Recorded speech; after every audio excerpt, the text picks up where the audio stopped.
Being here, thank you for testifying before the committee, and thank you for being here in person. As you are aware, I and many members of this committee have had significant concerns about Instagram's practices and Facebook's practices and big tech more broadly. In September 2021, the Wall Street Journal published a series of investigative articles titled The Facebook Files. And as you know, the Wall Street Journal reported that researchers inside of Instagram found that 32% of teen girls using the product felt that Instagram made them feel bad about their bodies. The Wall Street Journal further reported that 13% of British users and 6% of American users trace their desire to kill themselves to Instagram. Now, those are deeply troubling conclusions. Are you familiar with the research that was cited by the Wall Street Journal? Senator, yes, but if we're going to have a conversation about the research, I think we need to be clear about what it actually says. It actually showed that 1 out of 3 girls who suffer from body image issues find that Instagram makes things worse. And that came from a slide with 23 other statistics where more teens found that Instagram made things better. Now, doesn't mean it's not serious. And on suicide, it was actually, and any one life lost to suicide is an immense tragedy. But on suicide, it was 1% who traced their thoughts back to Instagram. And I think it's important that we're clear about what the research says. So I'm glad to see that we found some common ground. You just said twice there it's important for us to be clear what the research said. I agree. At prior hearings, I've asked your colleagues repeatedly for copies of the research. And to my knowledge, you have refused to produce it. Will you commit now to produce the research to this committee so we can, as you just said, be clear about what the research says? Senator, I really appreciate this question because it's incredibly important that we're transparent about research. I can commit personally to doing all I can to release the data behind the research. The 2 challenges that I need to let you know of are 1, privacy in certain cases, and 2, in often cases we do not have the data anymore due to our data retention policies. But given that, I can also commit to you that we will provide meaningful access to data to third-party researchers outside the company so that they can draw their own conclusions and design their own studies to understand the effects of not only Instagram but Facebook on well-being, and I think other companies should do the same. In what format was this research communicated to you? You just referenced a slide that had bullet points. I would love to see that slide. You criticize this committee for not appreciating the full contents of the research when you haven't given us the research. In what form did this research come to you? Was it a PowerPoint presentation? How was it memorialized and presented to you? Senator, there are 2 forms that the research comes in. I believe the most important is the data because that allows any researcher, and I'm committed to making sure external researchers outside the company can do research and have access to that, to draw their own conclusions, and then presentations, like PowerPoint slides. In the specific of that slide, we've actually made that slide public, but I believe the most important thing over time is that we provide regular access to meaningful data about social media usage across the entire industry to academics and experts to design their own studies and draw their own conclusions. Now, that will take time because many of these studies can often take years, but it's something I am personally very committed to.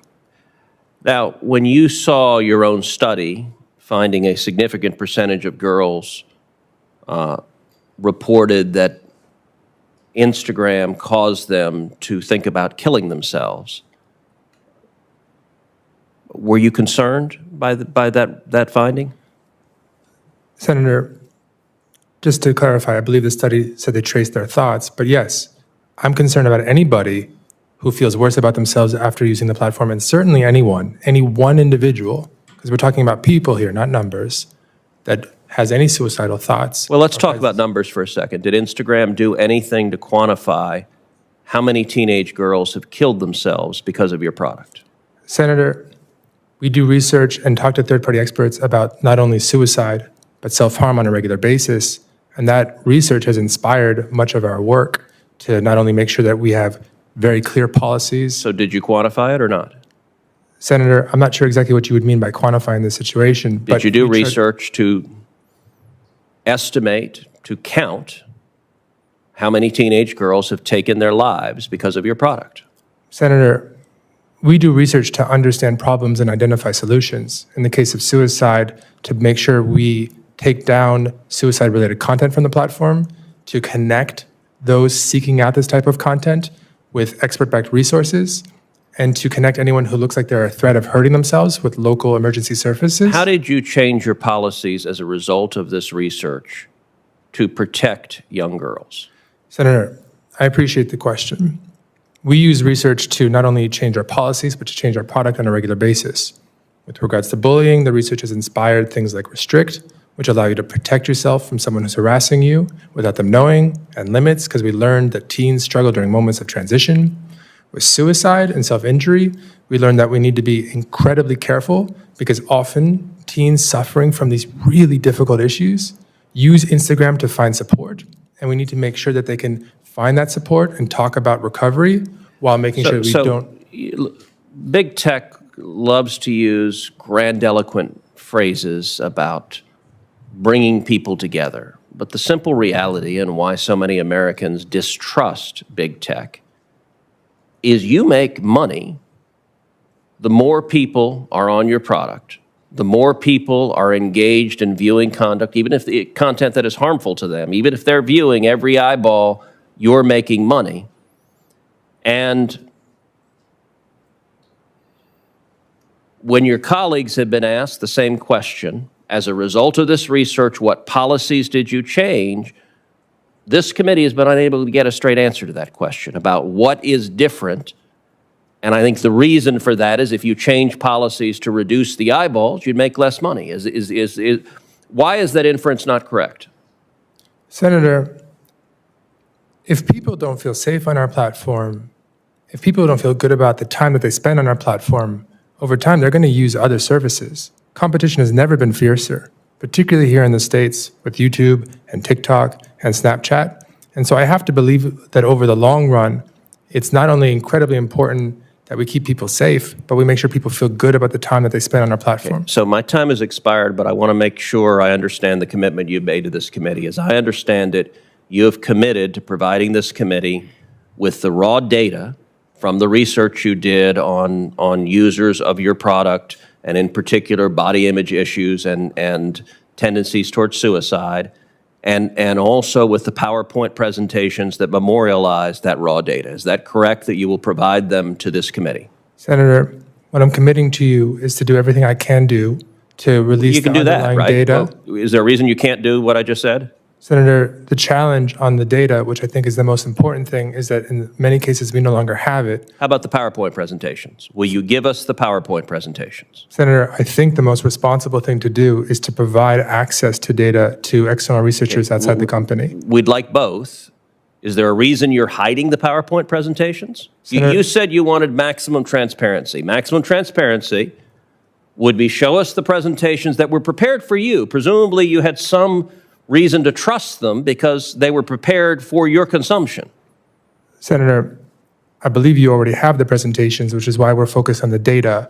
We think that any researcher should be able to draw their own conclusions based on the raw data. That is the most important and the most knowledgeable part of the process.